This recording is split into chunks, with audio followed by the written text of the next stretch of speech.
Hello, my name is Randy Lubin. I'm the creator of Story Synth, and I'm excited to give you a tour of some of the most popular formats of Story Synth games. So hopefully this will inspire you to start making your own games. Making any game in Story Synth is super easy. You just copy a template for the format you want in Google Sheets. You change all of the content, just text in rows, to the content that you want for your game. Then you pop that sheet link into storysynth.org, and it will auto-generate your game for you. So, with that introduction out of the way, let's walk through the biggest formats in StorySynth. We're going to start, by the way, you can get an overview of all the formats by going to storysynth.org/formats, and that will include a little bit about each format, as well as links to the templates and links to example games.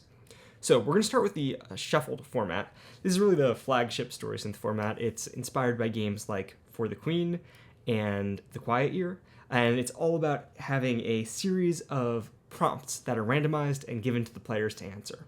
And depending on what you do with it, it might just be one deck of prompts, or you might have different chapters that have their own set of prompts that they draw from. So in The Quiet Year, you have different seasons. You have a deck for spring, summer, fall, and winter, and each deck is shuffled within itself, but you always go through the calendar year like that.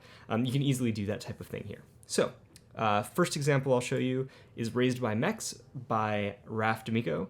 This is a very simple descended from the Queen structure. So you walk through, there's some instructions. These instructions always appear in the same order. And then afterwards, you get a series of randomized prompts that players go around taking turns answering. And when you've answered them all, you can go to the end game, and there's one card that's been noted as the ending card with a prompt for everyone to answer, and that's where you end up. If you want to get a little more complex, so again, that was one deck of instructions and one deck of randomized questions. Here's an example of a game that uses many decks of randomized instructions that all correspond to different acts in like a 5-act structure. So Clash of Cara, this one's by me, and it lets you tell a type of story inspired by Seven Samurai. And here again, you start off with some clear instructions. Then there's a prelude chapter, which also is not randomized. And then you get into Act 1. And so in Act 1, you're creating your heroes, and you have an option to click through, and you have multiple, in random order, heroes to be assigned to the different characters. And in this case, you'll see there's a little extension down here where you can keep track of all the heroes that you create. So you create a few heroes, and then you can either keep clicking through to the end or just say next act. So instead of the last card button, if you have multiple decks, you can have a next chapter, next act. You can relabel the buttons as you like. So now you're in Act 2, and there's a different randomized deck, which is scenes of the preparations for the bandits that are going to attack the community that you're going to defend. So this keeps going, act after act after act. Important that if you're doing one of these and you want interstitial cards that are not randomized to, say, add more instructions or convey a change in act or change in location or season, you can easily do that by just having a deck that is one card long, so that when you get to that deck, there's no randomization involved. You just always draw that one card. So you can have a few single card decks to then have a few cards that always show up in the same sequence, conveying the same information. So again, this is also shuffled. So depending on the number of decks in your shuffled spreadsheet, it'll either be one randomized chapter or multiple randomized chapters. And there's information in the sheets, and there's different templates depending on it, but it's always still the shuffled format. Next up is the Phases format. There's another game of mine called Around the Realm. And Phases is similar to shuffled, except instead of drawing randomly from one deck and then the next deck and then the next deck until you've gone through all the decks, in this case, you keep rotating around what deck you're drawing from. So Around the Realm, it's inspired by 80 Days Around the World, but in a fantasy setting. I'm just going to click through the instructions. It has instructions like the other formats. In this case, as you're going through this adventure around this fantasy realm, you are alternating between a transit phase, and then you get into some trouble and an escapade there, and that resolves.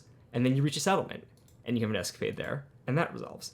So transit, escapade, resolution, settlement, escapade, resolution. In this case, there's 6 decks, one for each of these, and it just keeps rotating through, drawing a random card from each of those decks as you go. You'll notice that the resolution cards are all the same. In that case, I've just copied the same card multiple times in the spreadsheet so that when it gets to the resolution, it's always the same.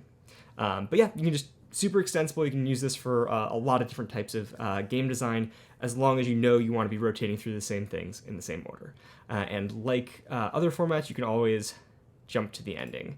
In this case, there's a few final cards to wrap things up, wrap the story up. That was the phases format. Now we'll move on to a format that is called Monster because of the first game I ever made for Story Synth, which is Dawn of the Monster Invasion. I should probably come up with a better name for this format at some point, but for now, it's just Monster. So unlike the previous formats, Monster does not have any randomization. You start, you have some instructions. In this case, it's showing you how many instructions you have, how many you have to go. And then you get to the core part of the game where players can choose from a menu of options. In this case, you're telling a monster movie through a series of interviews with people related to the monster movie. They give a little speech, and then there's some Q&A. And in this case, you choose who you want to take over, or sorry, you choose which of the options you want. It expands.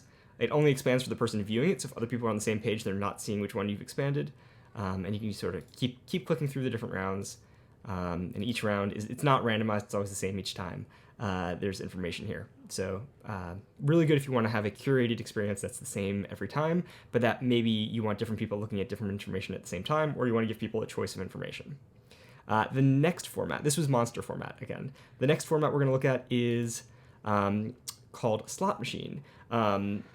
Name might change also at some point, but the idea here is sort of like a slot machine where you have the different wheels spinning and they each come out with their own result.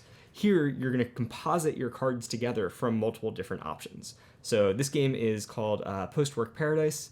It's about imagining life in the city where there's like post-scarcity future, and in this case, the players are asked their instructions again at the beginning, and players are asked to answer a specific question about a specific fictional person. In this case, I'm having the images randomly generated from This Person Does Not Exist, which is a funky AI face generator. So these people don't actually exist. They're being randomly generated during play.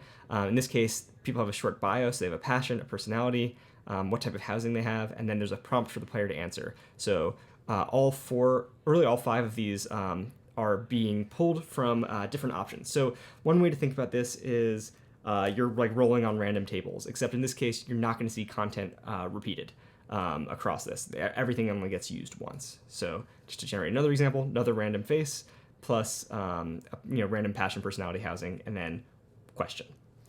So this one again is called Slot Machine. All right, moving on. We're now starting to get a little further away from the random prompts direction. This format is called Generator, and it's very much like the random roll tables, except this time you can individually re-roll different things. So in this case, the game example here is Ethelred's Academy for Aspiring Heroes, designed by my brother Greg and me. And down here you can see, you can customize what the layout is of all this, but you have information presented and titles about each bucket of information. And if you hit randomize all, it just re-rolls all of them. So in this case, you're playing heroes that are trying to get credentialed. You're telling about the adventure you went on and why you deserve to earn a credential for the work that you did. So you can completely randomize all. You'll see in that case, one of these ended up rolling exactly the same. Totally valid. If you like some of these options but you don't like others, you can click and it will re-roll just that one. So lots you can do here on the generator side. And again, you can customize in the spreadsheet how many items you want per row. And so in this case, in the spreadsheet, each specific field is going to be driven by its own column in the spreadsheet. So this one was the generator format. And next, let's jump over to Hex Flower. Hex Flower is another unusual one. And credit for both generator and this one, the visual design and a lot of the interactivity heavily contributed by Raf D'Amico. It really makes it pop. And so Hex Flower, you can see here is this Hex Flower shape, and right now we're located at this point in the Hex Flower here. And if we hit move, it'll randomly send us in a different direction. In this specific version of Hex Flower, I have it so that you can see neighboring squares. So if I were to just click here, it would also immediately reveal the neighboring squares. In this case, you have the images on the squares themselves, or they could be words or letters. And then down here, you have additional content that's revealed when you're on that tile. So again, there's 19 hexes total here, And there's a lot you can do. You can use these hexes in a sort of geographic way, in like a hex map, or a more conceptual way. I encourage you to look up Hex Flower to see a lot of different ways that hex flowers have been used. This was the Hex Flower format, and now let's jump over to secret cards. So secret cards, the example here is the July Crisis, and I'm forgetting the designer's name at the moment. I apologize for that. But in this case, you're playing out, seeing if you can avert the World War I. And so in this case, it's a secret cards format, which means some information is being given publicly to all players, and then each player type gets their own secret information as you go. So you got to pick a player role. We'll just pick Austria-Hungary. And you can see the public information here and the private information down here. And once everyone else has selected their roles, we can hit start, and it advances time. And advances time, new public information, new secret information. If I were to reselect roles, let's see, I'll switch over to Great Britain. There's a completely different secret prompt, but the public prompt is the same. So that is the secret cards format. And then the final format I have for you is timed format. This is inspired by Jason Morningstar's Find, Fix, Finish, and what will happen is everyone selects which player they are, and then there's a timer. And when you hit start, time starts moving forward. And at certain timestamps that you specify in the spreadsheet, you will get certain messages, other people will get other messages. You only see the ones that are visible to your player type. So this is really good for giving people different information at different times in a way that can be very self-facilitated because the game just keeps moving forward. Again, this was the timed format. Let me just reset that. And then if I jump back to the gallery, so you'll see we've gone through all the different formats. And again, there's lots of great information here on what the format is, a link to the template, and an example game. And also below that, I'm not going to get into it on this video, but a quick list of extensions you can add. So there was the player turn order extension I was using with Clash of Cara to keep track of the heroes. But there's plenty more you can do to capture state. I'll have another video that goes into that and the other types of custom options in depth. But for now, this was a quick tour of Story Synth Formats. I hope it's been helpful. If you have any questions, please reach out. You can leave a message in this video comments or mention me on Twitter or DM me at Randy Lubin. And beyond that, if you have ideas for new formats, I'd love to hear them. So please send me them. Send me all your ideas and feedback to just randy@storysynth.org. Thank you so much, and I hope to see you making some very cool games. Take care. Bye.